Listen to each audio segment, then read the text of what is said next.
مجھے جواب دیتا ہوا وہ اپنے نشست پر جا بیٹھا۔ اس کا مددگار اس کے بائیں ہاتھ پر تھا۔ تم نے آج زیادتی کی ہے، کرنل شعبان نے لیری سے شکوہ کیا۔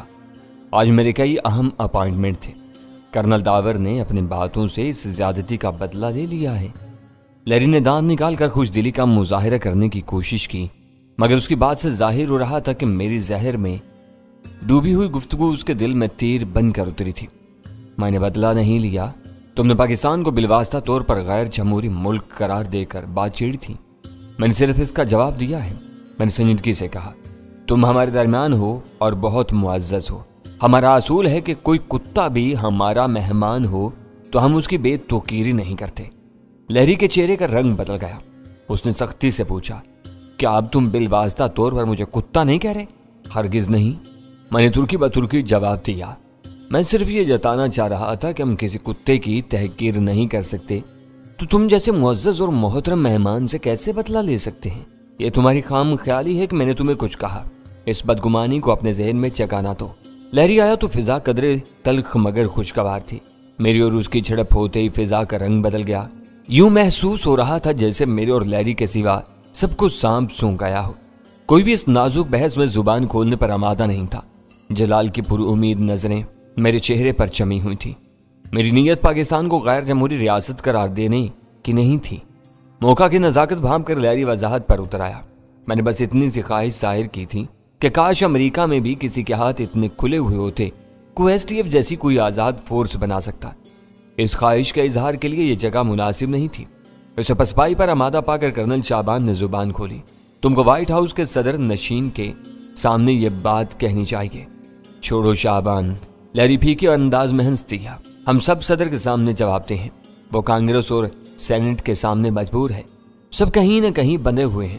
ہم میں سے جس کسی کو میری بات سے تکلیف پہنچی ہو، میں اس سے معافی کا خواستگار ہوں۔ میں بھی اپنی کسی نادانستہ غلطی کے لیے معذرت خواہ ہوں۔ اخلاقی طور پر مجھے کہنا پڑا، لیکن میرا لہجہ روکھا تھا۔ تم یہ دیکھو کہ امریکہ پاکستانیوں کی کتنی عزت کرتا ہے۔ لیری نے معافی تلافی کے باوجود اپنی معذرت کا سلسلہ جاری رکھا۔ پاکستان سرکاری طور پر ایس ٹی ایف کے وجود سے انکار کرتا ہے، اور ہم سب کچھ جانتے ہوئے بھی تمہارے اس موقف کا احترام کرتے ہیں۔ سرکاری سطح پر ہم نے کبھی بھی ایس ٹی ایف کا نام نہیں لیا۔ آج کا یہ آف دی ریکارڈ اجلاس پاکستان کے بارے میں ہماری نیت اور عزائم کا کھلا ثبوت ہے۔ کم آن لیری، جلال نے بے تکلفی سے کہا، اب اس موضوع کو زیادہ نہ کھینچو۔ غنیمت ہے کہ تم کو اپنی غلطی کا احساس ہو گیا۔ ہم پاکستانی اپنی مجبوریوں کے تحت بہت سی باتوں پر سمجھوتا کر لیتے ہیں، لیکن بے حس نہیں ہوئے ہیں۔ کیا بتاؤ کہ آج تم نے ہم سب کو کس تقریب میں بلایا ہے؟ لیری کے اشارے پر اس کے مددگار نے پتلا سا چرمی بریف کیس اپنے قدموں سے اٹھا کر میز پر لیری کے سامنے رکھ دیا۔ میں اپنی حکومت کی ہدایت پر یہ جاننا چاہتا تھا کہ ڈینی اور مظہر کے سلسلے میں کیا پیش رفت ہوئی ہے۔ لیری نے سب کے چہروں پر نظریں دوڑاتے ہوئے کہا، تمہاری حکومت تو خطرے کی بو پاتے ہی دہلی کی طرف چل دی۔ اب یہاں تم کو ایسی احمقانہ ہدایت کون دے رہا ہے؟ کرنل غفور نے کہا۔ اس کے لب و لہجے سے صاف ظاہر ہو رہا تھا کہ وہ لیری کو خود سے کم تر اور جونیئر گردان رہا تھا، جو شاید اس کا حق بھی تھا۔ بے ساختہ ہنسی میں لیری نے سب کا ساتھ دیا، پھر سنجیدگی سے بولا، چاند بہت اہم مشن پر دہلی کیا ہے، مگر وہ ہر وقت مجھ سے رابطے میں ہے، اور میرے اور واشنگٹن کے درمیان رابطے کی اکلوتی اور سب سے مضبوط کڑی ہے۔ یہ نہ سمجھنا کہ میں یہاں امریکی سفیر کے تابع ہوں۔ را اور CIA والے ان دونوں پر کام کر رہے ہیں مہینوں، بلکہ ڈینی کے خلاف سالوں میں کچھ نہیں کیا جا سکا۔ ہم 2 دنوں میں کیا کر سکتے ہیں؟ کرنل شعبان نے پوچھا۔ کوئی اشارہ، کوئی سراغ، کوئی امید؟ مجھے تم لوگوں کی طرف سے کسی خوشخبری کی توقع تھی۔ کچھ ہوا ہوتا تو بات تم تک پہنچ جاتی۔ فیڈرل انویسٹیگیشن ایجنسی کے شاہد رانا نے کہا، تمہارے دیے ہوئے کام پر ہم سب مل کر کام کر رہے ہیں۔ تم سے رابطے کی ذمہ داری میری ہے۔ کہیں سے بھی کوئی خبر جنم لے گی تو مجھ تک پہنچے گی، میں تمہیں مطلع کر دوں گا۔ اور تم کیا کہتی ہو؟ اس بار لیری براہ راست اول خان سے مخاطب ہوا تھا۔ ایس ٹی ایف کو آج پہلی بار یہاں بلایا گیا ہے، میں کچھ کہنے کی پوزیشن میں نہیں ہوں۔ اول خان نے اسے 2 ٹوک جواب دے دیا، میرے لیے سب ایجنسیاں برابر ہیں۔ لیری نے کسی بات کی تمہید باندھی، اب میں جو کہنے جا رہا ہوں اس سے مجھے کسی کی تحقیر یا تعریف مقصود نہیں ہے۔ یہ پیشہ ورانہ رموز ہیں جنہیں ہم سب اچھی طرح جانتے ہیں۔ ایس ٹی ایف ماورائے قانون طاقت ہے، اپنے دشمنوں کو ان کی کمینگاہوں سے کھینچ کر نکالنے اور کافر کردار تک پہنچانے کے سلسلے میں اس کی شہرت بے مثال ہے۔ میں چاہتا ہوں کہ اب ایس ٹی ایف ڈینی پر کام شروع کرتے۔